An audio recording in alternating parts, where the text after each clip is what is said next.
That's enough of Nanny. Echo! I looked away and she walked behind my back. お前はもう死んでいる。何?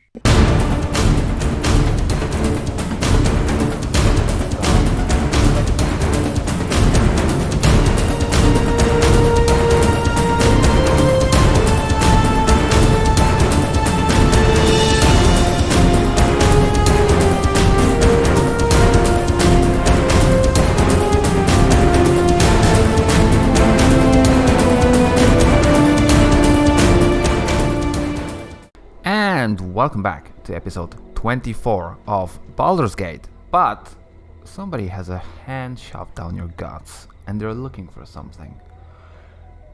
This is episode 24 and this is a very first episode I am recording in my new apartment. I have moved in. It was a pain. I had a backlog of episodes coming out. In that time, last week I was a little bit late. 1 day and 1 hour late, and that could have been a lot worse, but I somehow made it work. Now, it might be a little bit echoey because I'm set up in the kitchen. I don't have internet in the room I'm supposed to have as my office. So this is all a makeshift setup right now, but I will try to make it work. Now, we are in the middle of the night, which is not maybe the best, but I'm gonna go in there just a moment. Last episode we've been stealing a bunch, but this time we're gonna just go to the brothel. You know, just to keep up the high quality, moral high ground of what we're doing. Neutral good, right? I'm neutral good. Neutral good. There we go. So I was gonna go in partially because I'm interested. Yeah, shut up. Partially because I'm interested in getting Fall from Grace to my party, as she's in there, and I don't remember how you get her. I think there is a lot of quests you have to do. I'm going to try to get that out of the way today. Just focus on that, nothing else. I've recently been a witness to an argument about music in Planescape Torment, and especially the theme used inside this place was mentioned as being really bad. I was supposed to join in the conversation, but I just never did. I was just lurking all the way. But, funnily enough, as I was moving, I have found this. I had it in the basement of all the things. And again, it's in Polish. I'm a Polish. But the titles are all in English. And this is just the music from the game. It's an actual CD that I have. And I've had it for years. And I forgot that I even had it. Look, it's in near pristine condition. Too bad, I don't really have anywhere to put it. Although, I guess maybe I do. Anyway, oh yeah, my Viking has been caught by a bear. Regardless, coming back to Planescape Torment, I'm gonna go and look at the music, or hear the music in a moment. But I also just kind of want to figure out what this guy is about, because he's a Jolmy's messenger, and he's like really wants to talk. Oh wow! As always, shadows know exactly when to show up. There we go, 420. Let's talk to him really quickly. Jolmy's messenger. This slender young man approaches you wearing a somewhat worried expression. 1,000 pardons, sir, but I'm looking for a certain man, and I think you might be able to help me. Oh, how so? I am a messenger, sir, who seeks a man, it's said, cannot die. A scarred man, for whom death is nothing but the most trivial of annoyances. You match the admittedly vague description I was given, sir, and I had wondered if you were he. Honest or not honest? That's the question, right? I think I'm gonna bring out... No, you know what? If I just say no, that's me, I'm just deleting the quest, right? Like, I'm just gonna go with who wants to know first. Just who wants to know? I am in the hire of a wealthy nobleman, Jolmy Surma, sir. So it's a girl, right? Then let's go. I am the man you're looking for. He nods and bows deeply to you. A message for you then, sir. Mistress Jolmy of the House Surma, a lady of high standing, has sent me. Mistress Jolmy would meet you in the Civic Fest Hall, where she would make a proposal, of which I know nothing, to you. Should you choose to seek her out, she wears green silks trimmed with gold and has hair the color of blue steel. That is the extent of my message, sir. Farewell. Wait. I know where Civic Fest Hall is. It's right freaking here. Civic Fest Hall. Okay, so yeah, Civic Fest Hall is next on my list of to-do things, but today, after these long 6 minutes of intro, let's get in and listen to the music. I'm gone.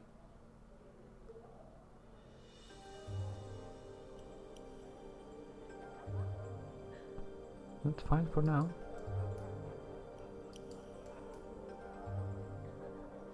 So take a stroll around. Enjoy the music.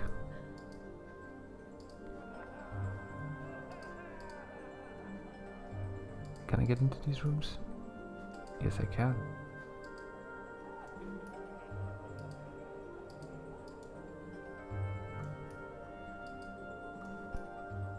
Hey, that's not too bad.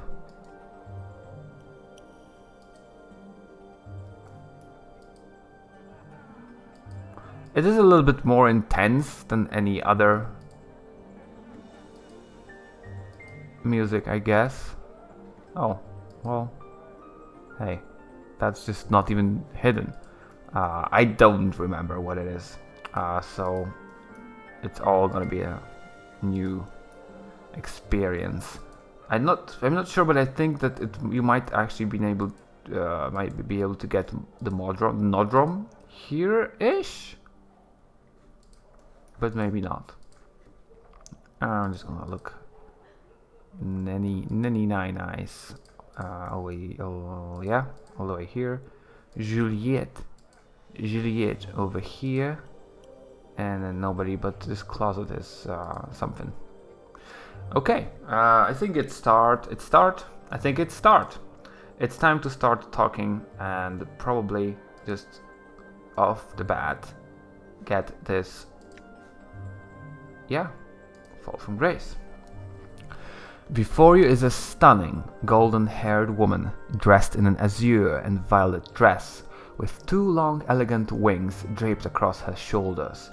She is surveying the room with a slight smile. She is easily the most beautiful woman you have ever seen.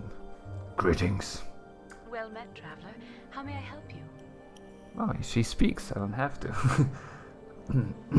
But the woman turns to you. Yeah. Who are you? Updated my journal. I am called Fall from Grace. She studies you for a moment. You are new to Sigil, are you not? That's an interesting name. Yeah, Fall from Grace. Interesting name. She nods. I am pleased that you like it, but I am sure that you did not come all this way to flatter me. What is it I can help you with? What is this place? This is the Brothel of slating intellectual lusts. She studies you for a moment. I take it by your question that you did not intend to partake of this establishment. Brothel of slating intellectual lusts? What kind of brothel is this? I established this brothel to give those lustful fevers that strike the mind more avenues of expression rather than simply carnal. Much pleasure can be had in conversation and engaging in the verbal arts with others. Sounds dull. I assure you it is not. Tour the brothel, see for yourselves. So, that's a question. That's what she said, right? I have to ask, why did you establish such a place? Yeah, sure. Why did you... What? Fall from Grace raises an eyebrow. That is an odd question. She frowns. I don't think anyone has ever asked me that, at least directly. So why did you? Part of the answer to your question requires that you know that I am a member of the Society of Sensation. Our faction believes that one should experience as much of the multiverse as possible. And that is why you established this place? This brothel is intended to slate the lusts of even the hardened intellectual. It is designed to stimulate the mind, to heighten one's awareness of themselves and others, to create new ways of experiencing another person. It is for those who seek something more than the shallow physical pleasures that fill the hive and lower wards. Well, I couldn't go on.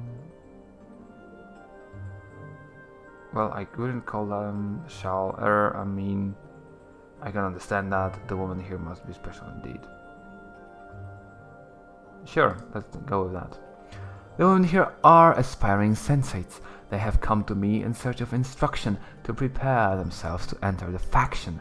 Also, many of them have a natural grasp of language that can shatter the crust of the most hardened individual. I see. So, ladies here are ladies in training, so to speak.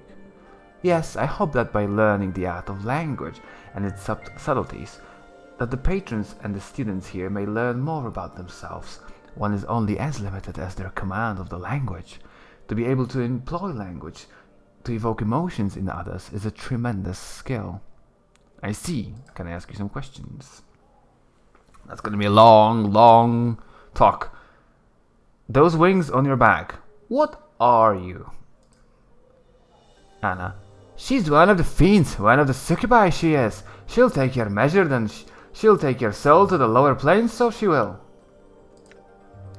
Your companion is correct. I am Lesser Tanari, more specifically a succubus. She gives a soft sigh. I'm afraid we're a little too common in the lower planes and elsewhere for our own good. Most of my race spend their time seducing mortals with various pleasures of the flesh.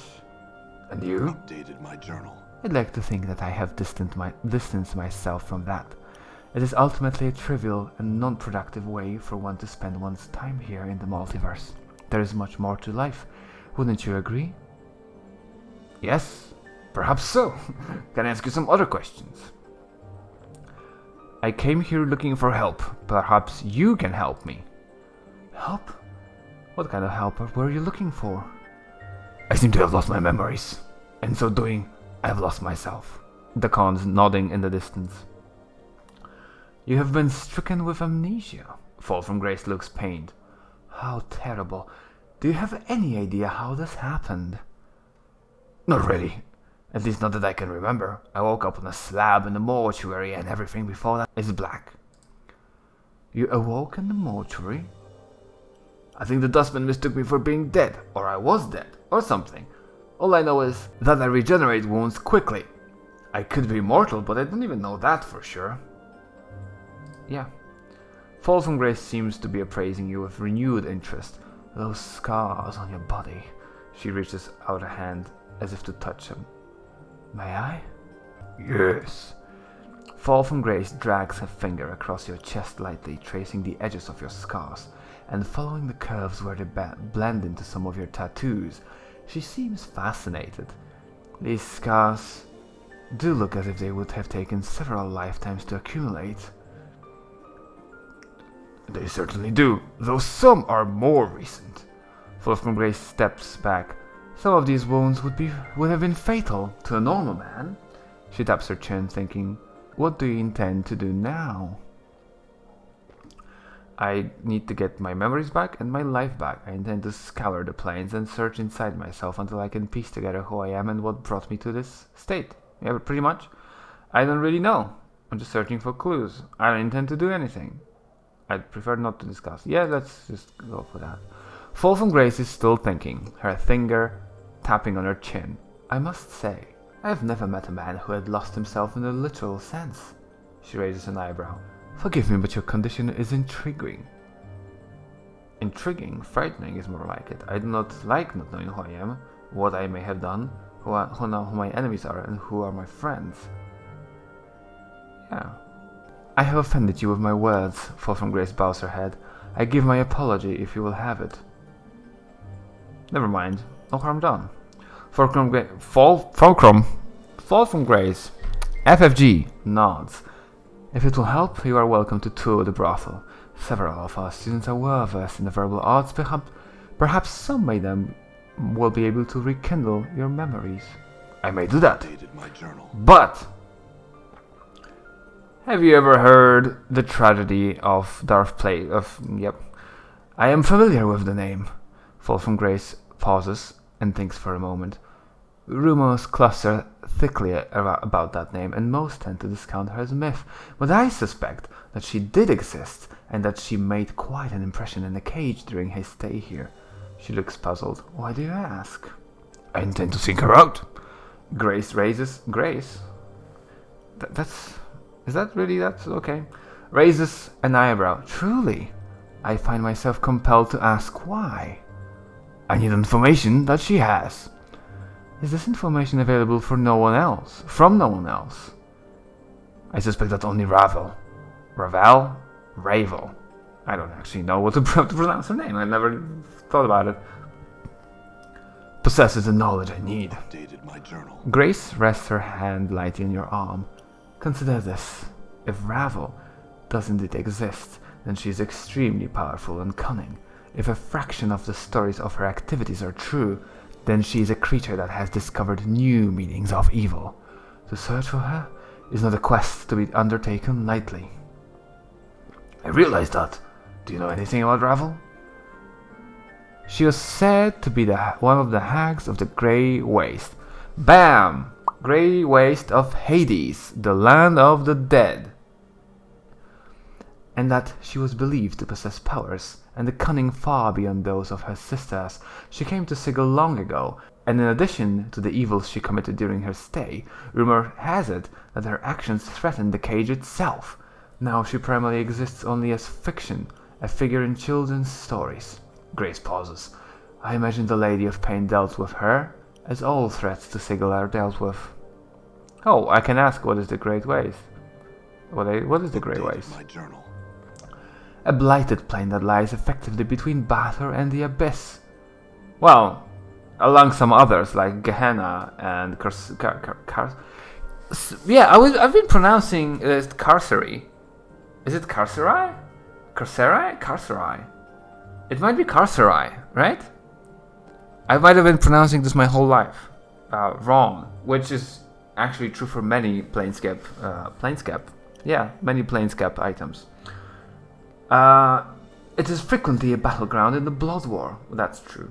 Do you know what happened to Ravel? Ravel was most likely sent to a maze, one of the lady's prisons. Mazes? What are those? Updated my journal. Grace places her hands together, thumbs and fingers touching, forming a rough circle. The lady is said to have the powers to take pieces of Sigil. You watch in surprise as a ghostly image of Grace's little finger pulls itself from the hand and floats into the air, curling into a small circle, and make a maze. Go on. The small ghostly circle floats in the air, then begins slowly rotating. The piece of Sigil she takes holds the prisoner. There is no escaping being mazed. It can happen at any time while walking down the street, through a door. She clasps her hands, and then you are somewhere else. Inside a ghostly circle, you can suddenly see a flicker of movement like something's walking inside. Go on. Grace continues. The tiny ghost maze reflects in her eyes. It is said that there's a portal that leads out of each maze, but they are difficult to find. Perhaps they are left in to give the prisoners hope. Perhaps they are left in to torture the prisoner. The ghostly maze dissolves. Perhaps it is both. I don't know if I was speaking to my mic for a time. Hopefully I have. I see. The Grey Way. Yeah. Okay.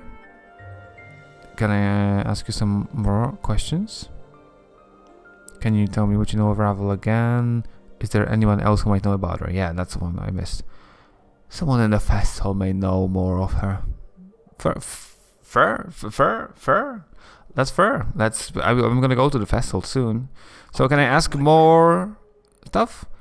Would you like to join me in my travels? Anna stiffens, then starts muttering under her breath. Who's to say she'll be coming with us? We don't need the likes of her, so's we don't.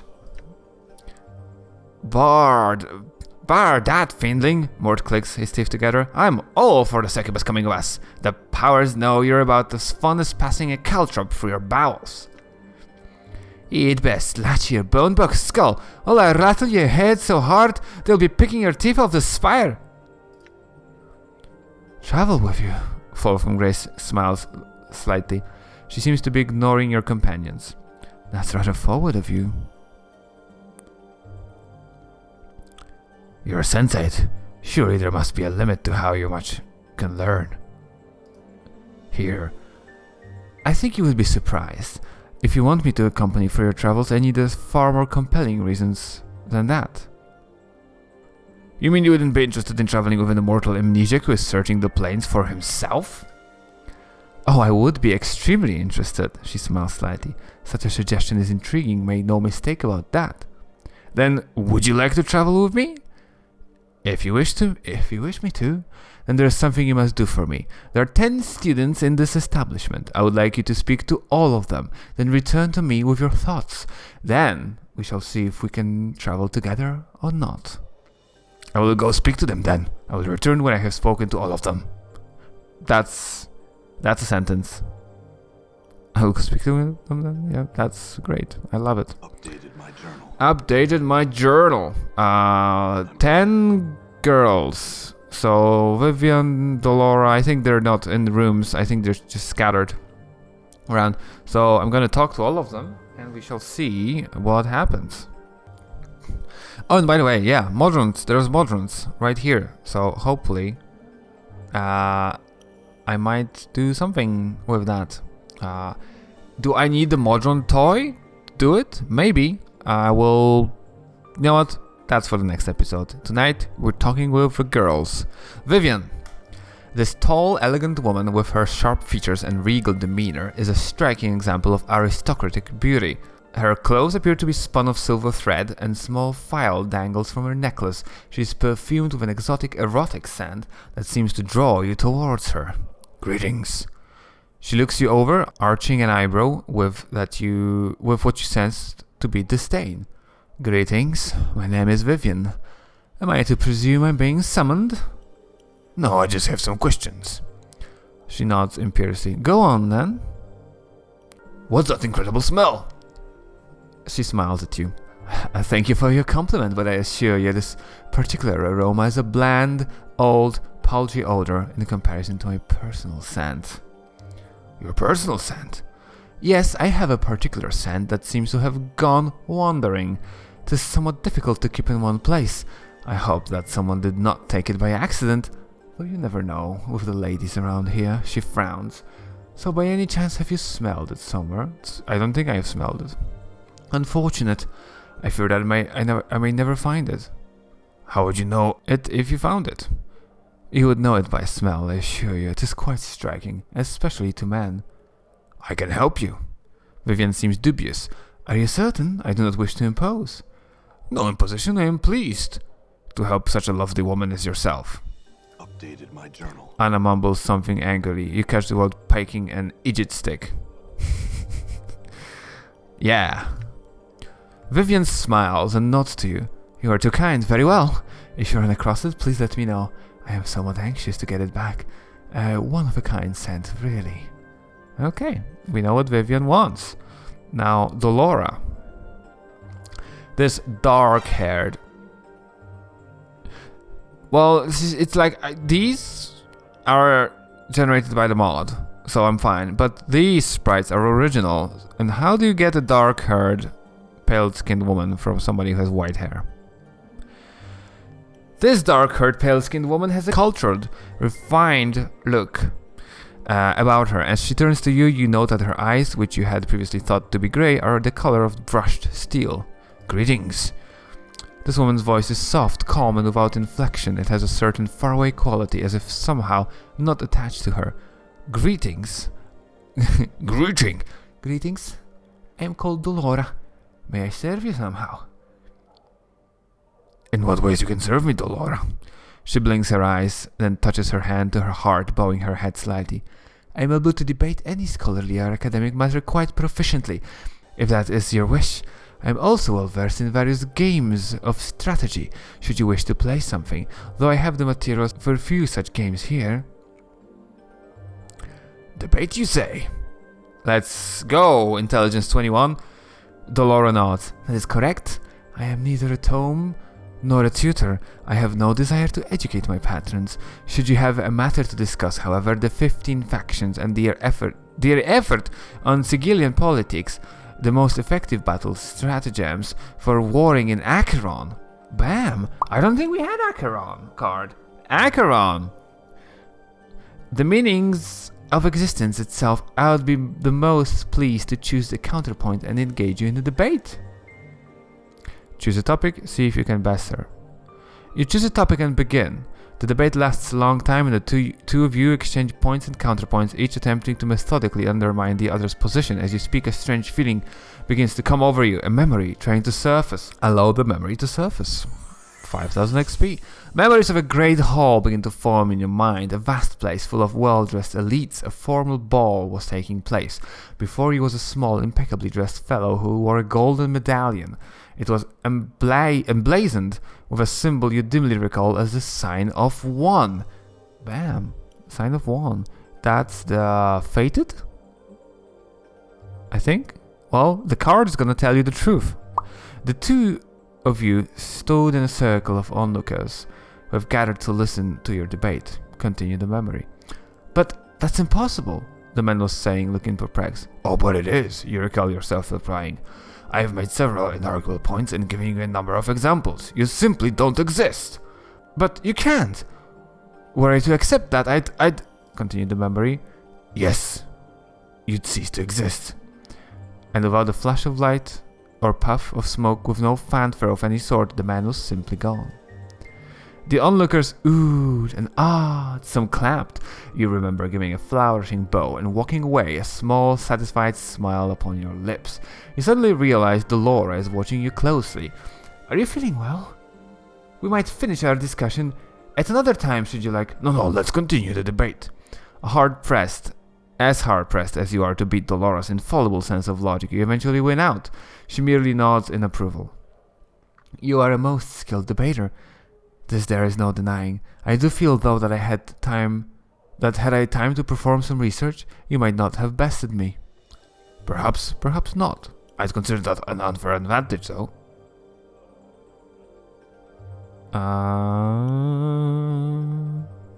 No. Thanks. Dolora nods. If you would like, we can debate once more upon the same topic. I could argue your position this time. You could, should you desire it. Ooh. Wait, are you always so ruthless in the debate? Dolora nods. Mr. Grace instructed me to show no mercy for another of her students. Always allows a patron to win after a lengthy debate. It was Mr. Grace's desire that I provide a different sort of experience for the clientele. I see. Can we play a game now? Of course, if there's anything you particularly want to play. No, I don't really remember any games. Here then, allow me to show you one. Dolora brings out a thin, lacquered box, which unfolds into a small board market with a grid. The contents of the box prove to be a number of polished stone chips, half of them black, half of them white. This game goes by many names. Shall I explain the rules to you? I think it is just checkers. Yes, please. Dolora explains to you the rules of the game, how the chips are moved, how one bests one's opponent. It seems somehow faintly familiar to you. The rules are simple, yes, but a great deal of complexity lies within the game itself. It takes a great deal of time to master. Shall we play? Yes, let's. As you play, you come to realize that you've done this before. You recall various ploys and strategies that have won you previous games, and employ every trick you know to beat her. Suddenly a strange feeling comes over you, a memory trying to surface. Allow the memory to surface. 5000 XP. I get a déjà vu here. Memories of smoke-filled field of battle begin to fill your mind. Atop a great hill overlooking the fighting you sat, mounted atop a massive four-legged beast. The braying of horns carried your orders to the troops below. Ooh, we're a warlord. Even as you watched, your forces divided, fleeing left and right as the foreign army thought its way up the hill to slay the enemy lord. You, continued the memory. The fools, you had thought, lips curling into a wicked smile. My knights shall charge down the hillside and stop their advance in an instant. And at that very moment, my retreating footmen will fall in to crush their flanks. Yeah, yet another victory soon to be mine. You realize Dolora is watching you intently. Are you feeling well? We might take up the game another day if you so wish. No, let's continue. Dolora plays excellently, counteracting all but your most crafty moves, but eventually your feints and calculating maneuvers win over her well-crafted strategies. She nods approvingly as you begin to put the game away. You are a fine player, perhaps a master. I commend you for your skill. Thank, but do you always play so mercilessly? That's the same thing. Okay. I have some questions for you. Dolora casts her eye to the floor with a sound that might be a sad sigh. I am willing to serve you as patron, but have no wish to answer any questions at this time. My apologies, but I fear you shall simply have to bear with that for the time being. What's wrong? Anything I can help you with? She looks up from the floor and into your eyes. Once more you're struck by the pale smoothness of skin, the cold depths of her silvery eyes. No, I fear not. My troubles are a matter of the heart. In time, I think all things shall be resolved. Are you sure there's nothing I could do? Certain. Dolora pauses as in thinking. No, I'm not. My first love, Merriman, possesses still the key to my heart. So long as he has them, I shan't be free to love another. This is the cause of my melancholy. Why don't you seek him out, speak with him? Dolora shakes her head. I may not leave this place. The reasons why are deeply personal and not to be shared with strangers, even one who might bestow a kindness upon me. But suffice to say that I cannot seek out Merriman myself. Then I will find Merriman and speak to him. Updated my journal. Dolora nods, the slightest hint of a smile appearing on her lips. She bows her head. Were you to find and speak with Merriman, I would be the most grateful. He is a member of the Society of Sensation, so you may wish to ask for him at the Civic Fest Hall. I will return when I find him. Okay, so Civic Fest Hall. For the third time, we need to go there. Are there any girls in here? No, I cannot close this door. What's up? What's... Research journal of a linguist named Finham. I guess I'll take it. As you make to search the armoire, its handles suddenly yank out of your grasp as the drawers slam themselves shut. A disdainful humph issues from the cabinet. Hello? Hello indeed. The armory gives another humph. So what have we here? A rogue after some lady's frilly undergarments, Who are you? I am Louis. And who are you? Thoughtless, uncouth fellow, rummaging about in other people's things?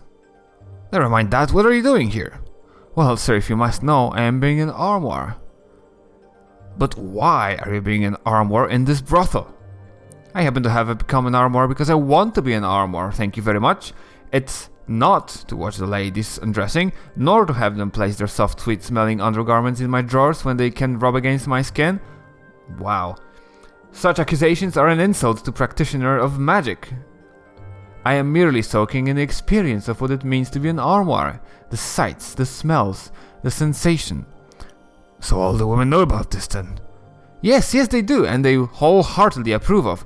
Well, not with their entire hearts exactly, and while they have not spoken of their approval in my presence, since they are not exactly aware that I am an armoire, I would not want them to know that I am anything but, and so to have not been able to inquire upon the matter. Oh no, I'm not gonna be quiet on that, for sure. This is all I wish to know. Farewell. Man, fall from grace, I had some questions. Can I not? Nope. Wait, whose room is this? That's nobody's room. I wanna rat him out. Okay, well, I'm gonna be on the lookout for the option to rat him out. The perv mage. Juliet. Okay, Juliet. Oh, there's some locked containers here. That's, yeah. Juliet. This dark-haired, again, young woman is staring listlessly off into space, sighing miserably and occasionally picking at the seams of her green velvet gown. It's difficult to discern whether she's depressed or simply bored. Greetings. She gives you only the briefest of glances before staring off into the distance once more. Greetings, yes. I'm named Juliet. How may I... Oh, never don't mind.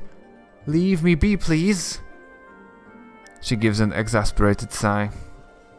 What's wrong? Oh, nothing at all. Only that I spend my days gazing into the face of mediocrity, seeing if anything can erase its dreadful tedious passage. So is your life so tedious? Alas, it is, she sighs, closing her eyes and massaging her temples. Dreadfully boring. I'm certain I could add some excitement to your life. She frowns at you and rolls her eyes. Doubtful at best. I am already with a man, sir, and I do not love him, and I do love him dearly. 'Tis just that I wish, she taps her fingers against her chin, something more of our liaison. Is the relationship lacking then? The only thing it lacks is excitement, sir. Our families took the news of our courtship splendidly. His siblings love my siblings, and our friends think our union to be blessed by the powers themselves. All fine and good, but things are going, she frowns, so smoothly. 'Tis not right to have such a trouble-free courtship. I don't know about that. Dost thou not? Hast thou ever had such a courtship? She glances briefly at you. It would seem that thy life is filled with a variety of problems, judging by the pallor of thy skin. I can't remember any courtships I had. The remnants of the one I have encountered suggest that I may have had some problems. 'Tis just that all my friends... 'Tis just that all my friends have such interesting relationships. Ones fraught with turmoil, fearing families, daggers at one another's back, poison, mad siblings, irate fathers with large swords. I have a lover whose family loves me, and whom the world loves. She sighs again. A great source of annoyance. How I wish I could formulate some way to spice things up. This doesn't sound wise. Relish what you have. I wish to experience troubles so. I wish to experience the ups and downs of courtship, but with him no other, she sighs. Ah, such a thing in love. Such a thing as love. It can be as dull as a club, and it's of no use to an aspiring sensate. What did you have in mind to spice things up? I am not sure. Semblance of a danger, of jealousy, something intense. Oh, I don't want to just say, why don't you have an affair? Why don't you make up some fake love letters from a hidden affair? I can pretend to be a jealous suitor if you want. Yeah, let's be involved in other people's relationships. That's always a good plan. Juliet glances at you and scoffs. Oh, I held it up. Actually, that idea does not have as adult as I first thought. Thou dost certainly look dangerous enough. She looks you in the eye as if appraising a horse. Art thou as rugged and tough as thy appearance would indicate? They don't make any tougher than me, I assure you. Thou shalt do this for me then. Yes, I'll do it. Excellent. My love, Montag, can be found within the Civic Festival. I thank thee. Of course, I'll go speak to him. Updated Yet my again. journal. Civic Festival, everybody. Oh, the door doesn't open. Nini Nine Eyes. That's a name. Nini Nine Eyes. I love it.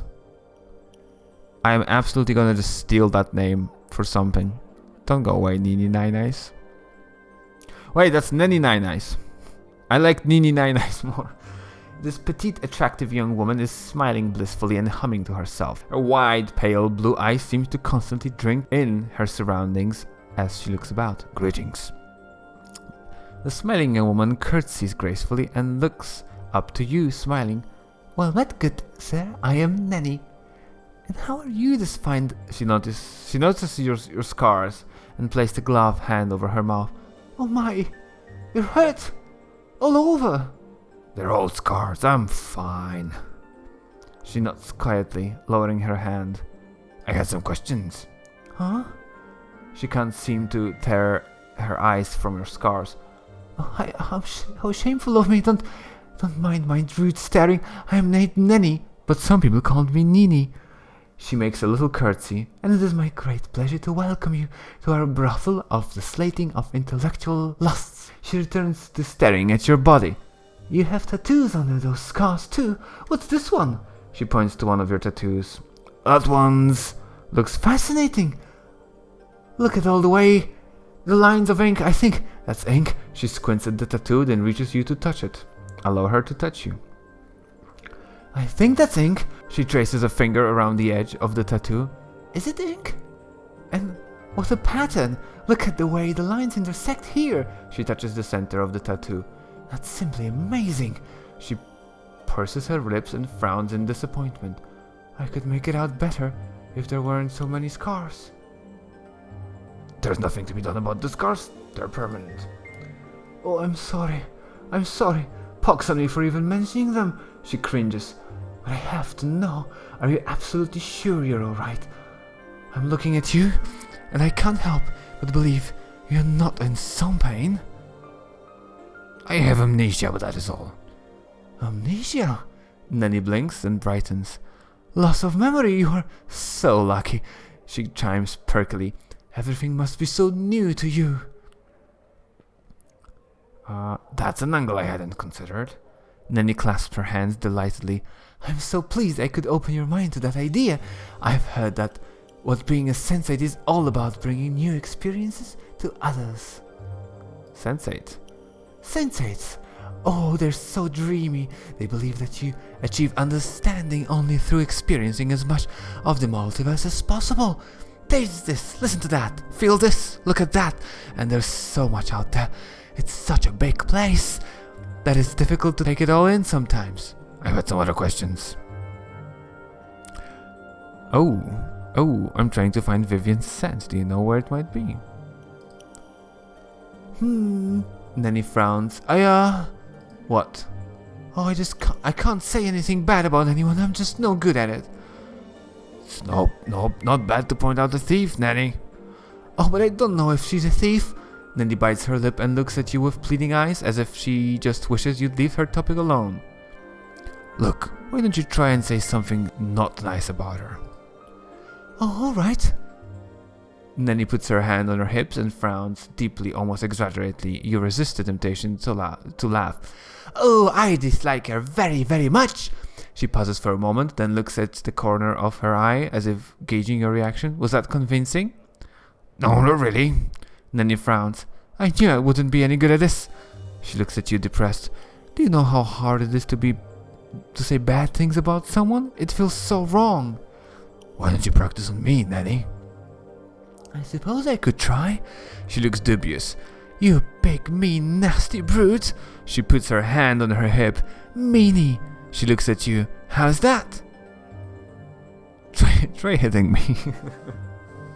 Yeah. Try hitting me. Nanny clamps her hands over her mouth, looking shocked. Oh, I couldn't, I mustn't. She blinks. How does one hit somebody anyway? Go ahead, do it lightly if you have to. Remember, I'm a mean, nasty brute. I deserve it. Nanny slaps you. I think there was an animation. I missed it. I wasn't looking. Nanny's also behind the door, which is not helpful. Nanny slaps you. You barely feel it. She still looks shocked and frightened. She hurt you. Oh, I'm sorry. Did that hurt? Tell me you're okay. Oh, damn. Never have I been hit so hard. Nanny's eyes widen further as you wince in mock pain. Oh my, I didn't mean to hit you so hard. I'm sorry. Don't ever say sorry. Say, better get used to it. Nanny looks up at you. Better get used to it. Frown when you say it. Say it sternly with conviction. Nanny draws her tiny frame to its full height, balls her hands into fists, puts them on her hips, and scrunches up her face in a cute scowl. Better get used to it. Excellent. Oh, don't you excellent me like I'm some backlicker looking for some approval. I am my own woman, and this woman is about to walk out of your life unless I get some solid commitment. Alright. That's enough of you, Nanny. Nanny punches you. You barely feel it. Take this! She punches you again. And this! She punches you again, promptly turning into a little fist-flailing whirlwind. Okay, time to let go of some anger. Nanny sighs tiredly. Woof, that was easier than I thought. No kidding. And I'm sure I'll do better next time. I'm so excited to have learned something new. Thank you. Sure, I have a question now. And so maybe now? Updated my journal. Oh yeah, there we go. I'm trying to find Vivian's scent. Do you know anyone? Yeah. Maybe I saw that mean Marissa sneaking out of Vivian's room one night. I'm not saying she took it, but I know Marissa's not a very nice person, and that sure sounds suspicious, huh? I'd go ask her about it. Nanny nods at you. Think that's all I used to know. Farewell, Nanny. You big nasty brute. That's enough of Nanny. Echo. I looked away and she walked behind my back. お前はもう死んでいる。何？ This striking young woman has a skin of colored of burnished copper, a translucent white dress, held precariously by golden clasps. It's draped carefully over her shapely form. Greetings. The woman nods and smiles briefly. The scent of her hair, sweetly perfumed, fills your nostrils. I had some questions. She nods. Who are you? She smiles and curtsies, but offers no response. Can you speak? She shakes her head and smiles sadly at you. Can you write there, or pantomime? She pouts, shaking her head. May I ask why you can't communicate? She sighs and softly and nods. Never mind. Farewell. I know just the thing. Fiend's tongue. Examine the fiend's tongue. You examine that what appears to be a tongue floating in a jar of brine. This is a fiend's tongue. I think who really knows it says that placed into the mouth of any living thing, it will give the ability to speak even if there was none before. I'll take it. And then I think there is another thing here, and I don't know. Actually, let's buy 1500. I'll take it. That's for the modrons. I think I have to use it. Oh, soothe the most savage anger. Yeah, okay, I already have it. Never mind. Let's get back to Echo. Okay, I'm back with Echo, and I've got the Fiend's Tongue. Greetings again. I had some questions. May I ask? Okay, let's just do that again. Well, can I just, like, use it? Fiend's Tongue. I wanna put... Okay, strange woman, open your mouth wide. I wanna put this fleshy thing inside of it. Oh, woof. That's not clip that. Man, why can I not do this?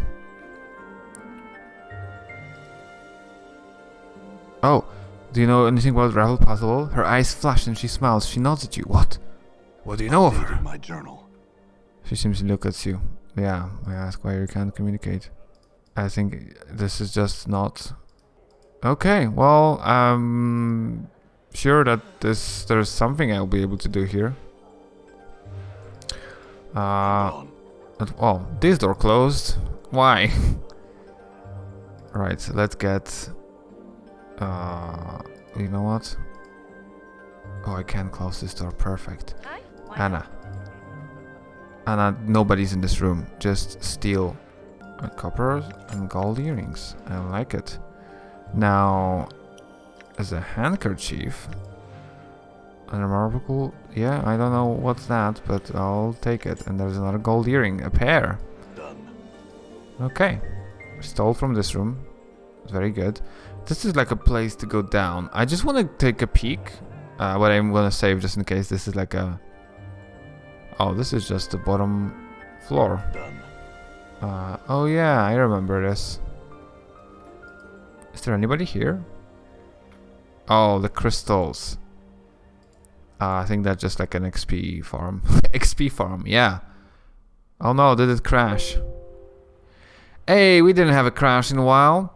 In fact, I'm thinking it's 55 minutes the recording. So I think we actually reached the length of an episode. We didn't really have that much to cut out.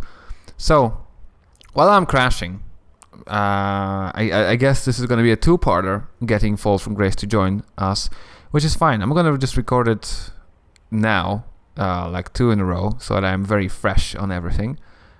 And I'm going to see you guys in the next episode next week, hopefully this time on Saturday, just on time. But in the meantime, goodbye and Fallout.